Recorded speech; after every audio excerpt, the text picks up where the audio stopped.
Welcome to the Medical Insider Podcast, where we highlight real-life solutions to your health challenges, incorporate new technology and proven solutions from the past with a healthy dose of common sense, while resisting the pitfalls of idiopathic classifications and economically based medical doctrine. This is your host, Dr. Thomas Santucci. Let's get started.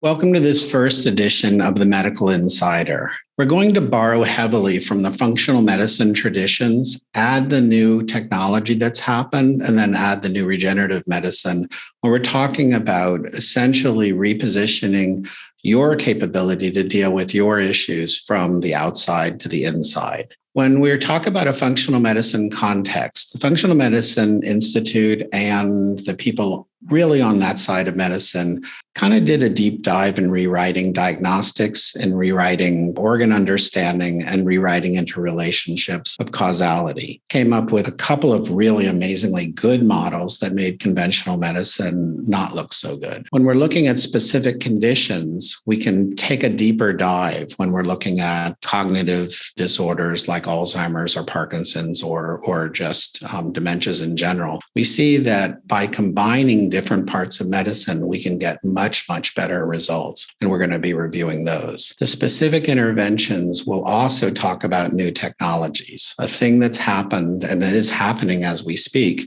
is the body of knowledge here is doubling every 3 years. Conventional medicine, being a very conservative thing, is probably 10 to 30 years behind, depending on which branch of medicine you're talking about. So again, the purpose of this podcast is to share some of the revelations we've had in the 4 different clinics that I've run over the last 25 years. There's basically a couple of things that everybody can take as takeaways. And one of the things is, in a complex task, we've got to be dealing with multiple variables. When we look at Murphy's Law, that anything that can go wrong will go wrong. One of the subsets of that is by not considering enough details, you'll get the wrong answer. So in complex diagnostics, which is usually in these so-called idiopathic conditions, what we see is an oversimplification and really just utilizing one of the 4 parts of medicine. So I'm going to go through really what we think the basic framework should be and how we should set up a proper diagnostic algorithm. About 5 years ago, I wrote a book called Engineering Medical Miracles. It was a book mostly on the overview of functional medicine and then some specific biochemical interventions. I'd always intended to write a sequel to it that picked up on the technology, and now I'll have to write another one that picks up on regenerative medicine. This is some of the material from that book. So this is the foreword. So integrating functional medicine offers a real-life opportunity to correct the course of healthcare. Rational, research-based protocols that address the cause of the complex health problems in a patient-oriented model. Now, these everyday miracles are establishing a new standard of practice for the discerning patient and the enlightened practitioner. At the time when I wrote this, I thought this was going to be how medicine turned out. Between COVID and really the restriction of information, that was probably the golden age. If anything, the functional medicine village has become a corporation in the years that have passed. So we're trying to turn that back to what it was. I felt that for some time it was necessary to chronicle the evolution of metabolic functional medicine so that the lessons, methods, and important safeguards we have so painstakingly derived are not lost in the excitement and chaos of new discoveries or obscured by the subspecialties. That's what happened. Now to the medical field.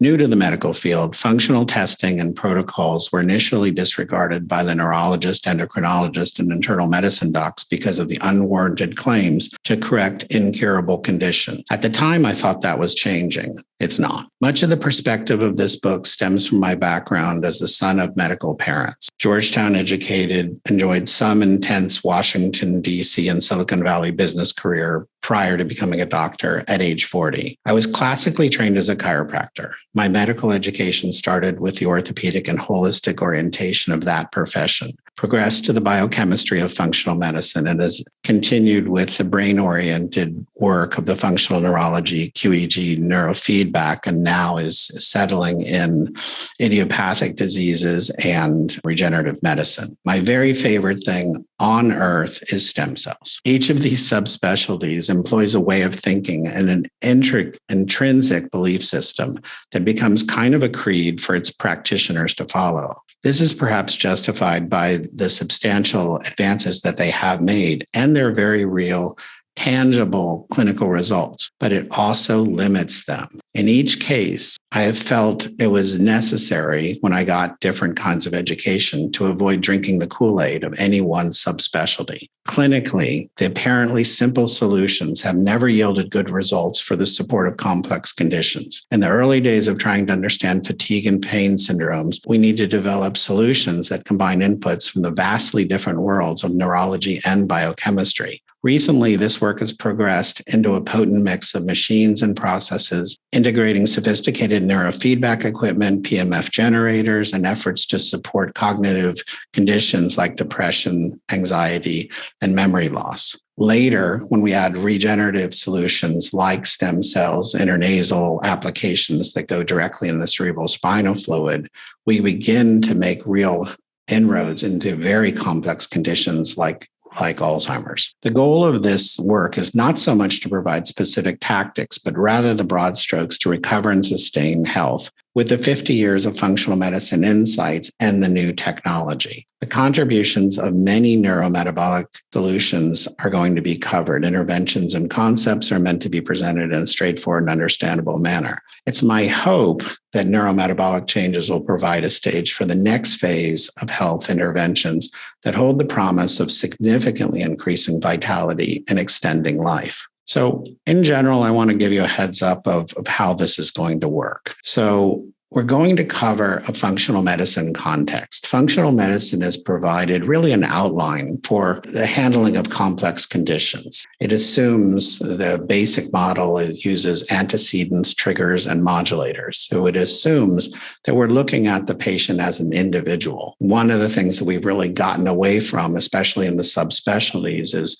diagnosing the same thing over and over again and, erroneously, and then treating each patient like they're the same as the patient before. The second section that we're going to be looking at is looking at specific health concerns. And what we're going to be looking at is basically the things that are either killing the most people, so cardiac and cancer, or the things that we're just not very good in this country at getting resolution on. And I would say that is the arthritides, it's the chronic pain syndromes, it's the things that we associate with aging. And then we're going to specifically do a deep dive into functional neurology and regenerative medicine. Both of these offer solutions that are so far beyond conventional applications that they're really considered alien by most primary care doctors. And remember, if your primary care doctor is not aware of a thing, then he will either label it as unscientific or just something he doesn't know anything about.